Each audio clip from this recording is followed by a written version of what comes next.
Well, ladies and gentlemen, these wonderful United States Coast Guard helicopters are used for search and rescue, medical evacuation, and support law enforcement operations. The folks in St. Pete, Clearwater cover from the Caribbean, the Gulf of America, and the Bahamas. The folks in the National Capital Region cover the entire National Capital area, as well as the M65E Dolphin you saw from Coast Guard Air Station Elizabeth City, North Carolina. They cover everything from Greenland to the Azores and the Caribbean. Ladies and gentlemen, our warfighters and our coasties defending our freedoms every day.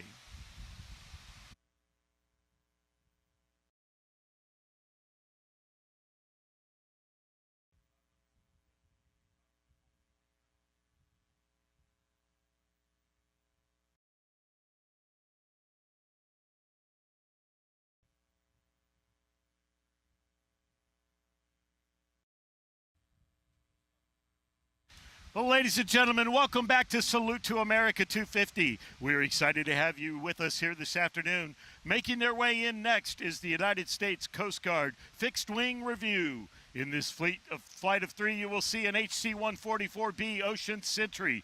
This aircraft comes from the Aviation Training Center in Mobile, Alabama.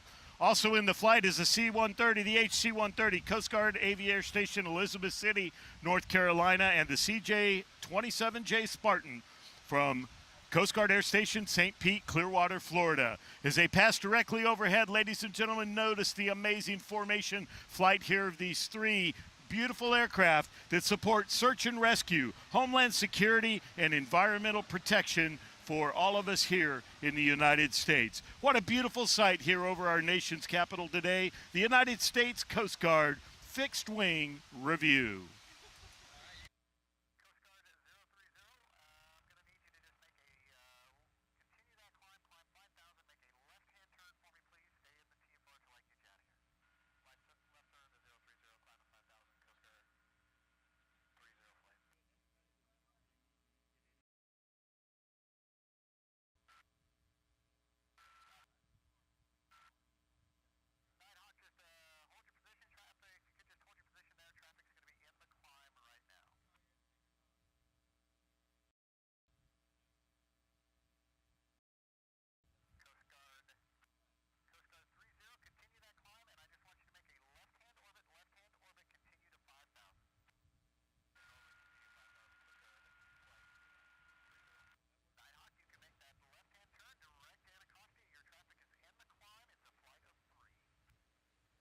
To Salute to America, the greatest air show in the history of our country. Up next is the United States Army parachute team we all affectionately love and know as the Golden Knights. Joining me on stage is Private First Class Nate Hilzendegger. Welcome, sir. We're glad to have you with us. Thank you, Rob. We are honored to be here. How you doing, brother? We're doing good. So we're going to see it's three different passes here, from a joint jump between the United States Navy Leapfrogs and your wonderful team, the Golden Knights. First jumper is a solo. Tell us a little bit about what we'll see. Yeah, sure. So the first jumper of the day is what we call a wind dummy. So riding up to altitude, at 2,000 feet, we throw parchment paper right over the target where we want to land. And we circle that paper the entire way until it lands and hits the ground. Then we take that distance, whatever it flew past the target, and we are going to get out that same distance upwind of the target so we can land on target for the American public. That's awesome. Well, we're excited to see that, and thank you for giving us that behind-the-scenes look at what we do at air shows. Now, we are just about 10 seconds, 15 seconds away from that first step off the back of the aircraft. Tell us a little bit about, as we look for that with the cameras, what are we seeing in terms of the aircraft they're coming out of? I know you'll talk a little bit about that later. Sure, yes. So the aircraft is going to be flying a 320-degree heading, and right now you should be able to look up and see smoke in the air as we have a Golden Knight in free fall, rapidly approaching speeds of 120 miles per hour. Now, Nate, as he does that, as he's free falling, he can navigate with his arms and legs and stay in position for what you described as the target, correct? Yes, sir, exactly. So what we do, Rob, is we use the relative wind and we use our body as flight controls. We can move left, right, forward, backwards. Any orientation you can picture, that's how we can fly. Awesome. And then as he gets closer down to the ground, about what altitude will he deploy his parachute as he makes his way in? Yeah, so Sergeant Eric Garcia was the wind dummy today, and he just deployed his parachute at approximately 3,000 feet. Wow, what a beautiful sight here over the skies of our nation's capital, ladies and gentlemen. The United States Army Golden Knights with Old Glory flying on the canopy rigging of the parachute there. Nate, what a beautiful sight we've got there. Yes, sir, Rob, it is actually. So when he deploys the parachute, the flag doesn't come down right away. On the parachute itself, we have what's called a flag bag and a flag line. After we're under canopy, Rob, we can then deploy the 200 square foot American flag, making for a wonderful visual. Wow, that is absolutely spectacular. So how much time do you think, Nate, until we see the next pass where we'll see some more jumpers and these from the Navy? Sure, so on the next pass, you're going to see the Navy leapfrogs. And then on the third pass will be our full demonstration from the Golden Knights Gold Demonstration Team. Perfect. So about how far out do we think the second pass is? I would say approximately 30 seconds, Rob. Okay. Well, ladies and gentlemen, let me tell you a little bit about the United States Navy leapfrogs. As you look skyward, you will see jumpers exiting the aircraft shortly, thousands of feet in the air. In free fall, they will reach speeds of up to 120 miles per hour before deploying their canopies. You know, in just 2.5 months of winter training, the jumpers on the leapfrogs accumulate over 300 jumps, each practicing the canopy formations and maneuvers you see above. If you look closely, you can see the jumpers piloting towards each other, docking and maneuvering their canopies together. This is called two-stack and serves as the building block for all of their larger formations. Now, the jumpers in the leapfrog come to the team after years of real-world operational experience. Their mission here at Navy Parachute Team is to temporarily exit the shadows in order to showcase the teamwork, precision, and excellence of Naval Special Warfare community. To inspire the next generation of American warfighters, following their 3-year commitment here, they return to their operational units. Now, while parachute demonstrations like these are inherently dangerous, the team mitigates the risk through meticulous planning, rigorous training and rehearsals, teamwork, and a relentless dedication to mastery in naval special warfare. Their lives and the lives of their teammates depend on this.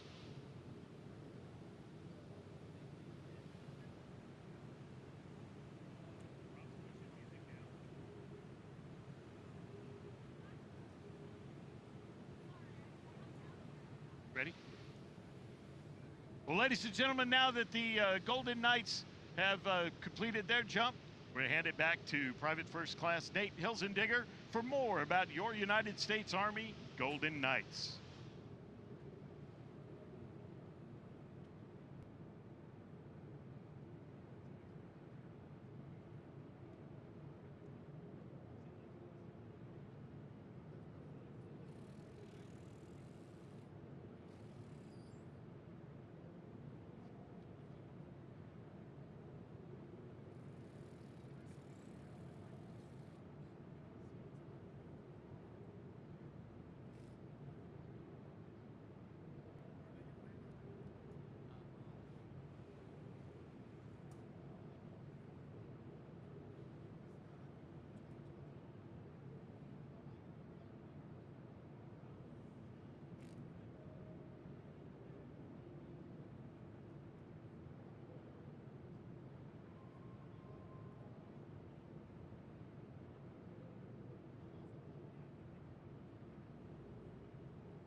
The American paratrooper born of fire in the skies of World War II, more than 80 years ago, has since struck fear and terror in the hearts of those foolish enough to oppose them. Relentless in their skill and courage, not only in the air, but also on the ground, these brave soldiers have forged for themselves a place of honor in America's hearts.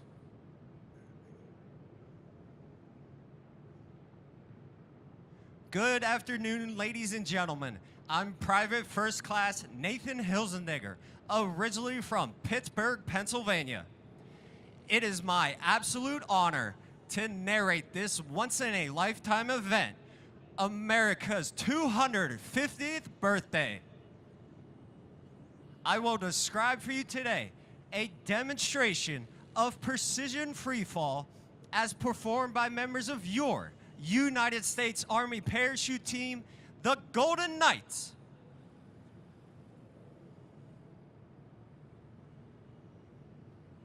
At this time, members of the Gold demonstration team are circling high overhead at an altitude of 10,000 feet.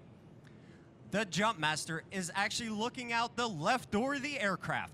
His head is outside in the wind and the cold.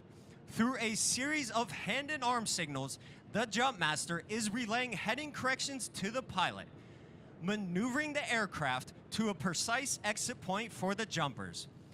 Watch closely as you may see the nose of the aircraft move slightly left or right. The jumpers are out and the smoke is on. We now have members of the Golden Knights rapidly approaching speeds of 120 miles per hour. The initial part of the formation is called the base, and it forms quickly as the initial jumpers fly their bodies together while interlocking their arms and legs to form the nucleus of the formation. The formation continues to fly at 120 miles per hour as the freefall photographer circles the formation, then glide apart prior to their opening at 3,000 feet. This is our salute to all of you attending today's show. There you have the high-flying black and gold of your United States Army parachute team, the Golden Knights. Now, as you may have guessed, these jumpers are faced with a unique situation, a traffic jam in the sky. They must gain vertical separation to allow for individual approaches into the target area. This is accomplished by pulling on the front part of the parachute and spiraling down at speeds in excess of 60 miles per hour. This allows them to set up a traffic pattern just like you might see aircraft at a busy airport.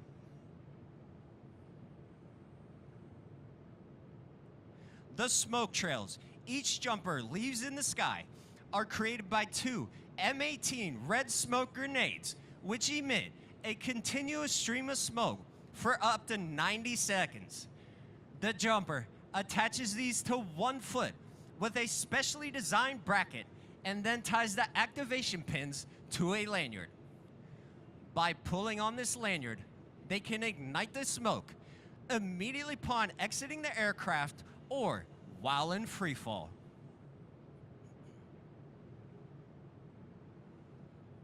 The parachutes used by the Golden Knights are flexible wing gliders.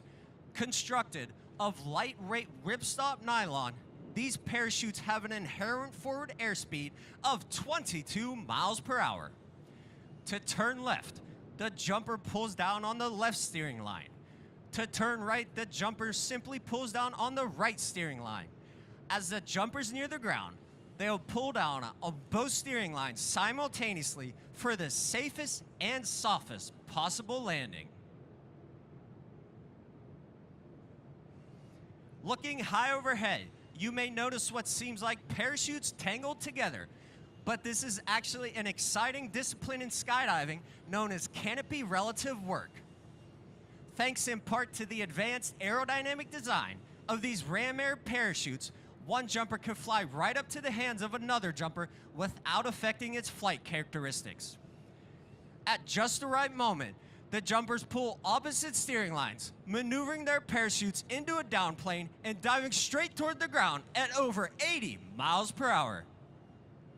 As they approach the ground, you may hear the command, "Ready, brake," and the jumpers will separate for 2 soft stand-up landings in the target area.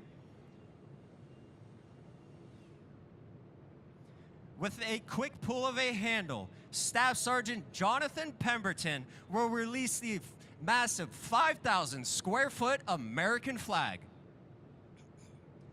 To keep the flag properly oriented, a 35-pound weight is attached to the bottom, adding a total of 150 extra pounds to the jumper.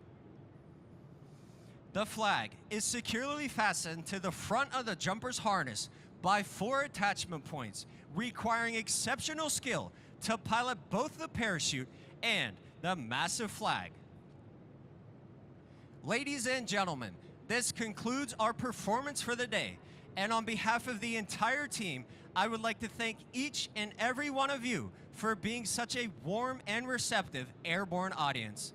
In closing, I leave you with this final thought. In the future, may all of your days be prosperous and your nights golden.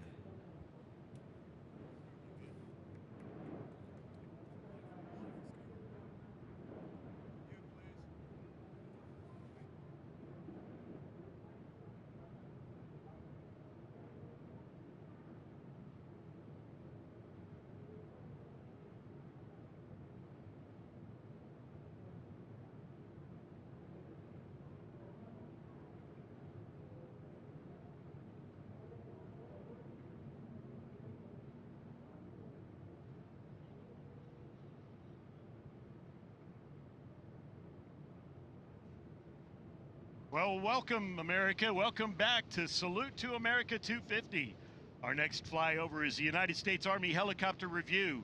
In this flyover, you'll see 2 AH-64E model Apache helicopters, 4 UH-60M Blackhawks, and 2 CH-47F Chinook helicopters. Now, the Apache helicopter, I want you to look close and see. There are 2 crew in there. They sit in a tandem cockpit. This is the backbone of the Army's attack helo fleet. They are known for maneuverability and advanced technologies. This aircraft are based from Fort Campbell, Kentucky.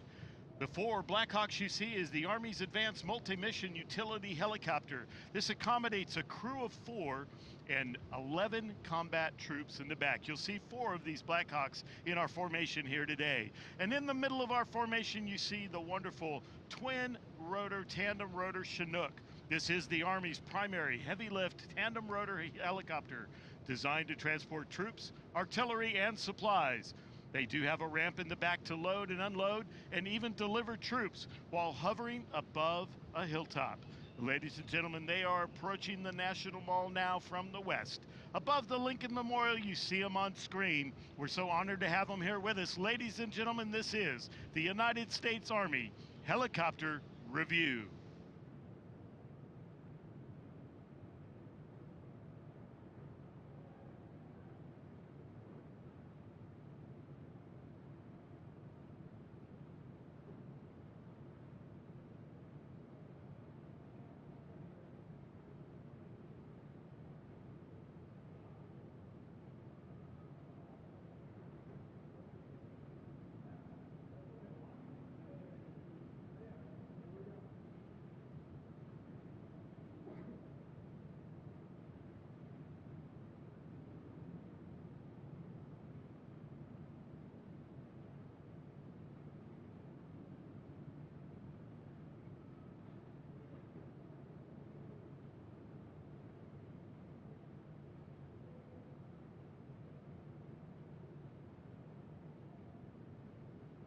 Well, ladies and gentlemen, as you watch this beautiful flyover of our United States Army helicopters in review, you see the Chinook, the twin-rotor helicopters we talked about, out front leading, and then back in the second wave.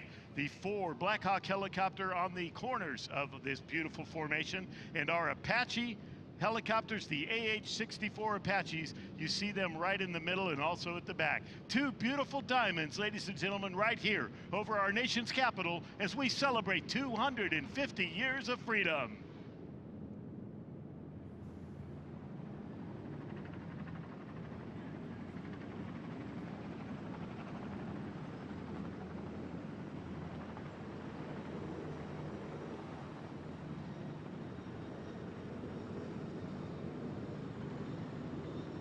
Wow, well, how about that, America? As we celebrate 250 years of freedom, it doesn't get much better than that. Well, you know what? We're going to equal that the rest of the day. We are just getting started. We have upwards of 100 aircraft involved in this wonderful aerial salute today as part of our nation's celebration of 250 years. That was your United States Army helicopter review, and we will be back with you in just a little bit with another segment here as we salute to America 250.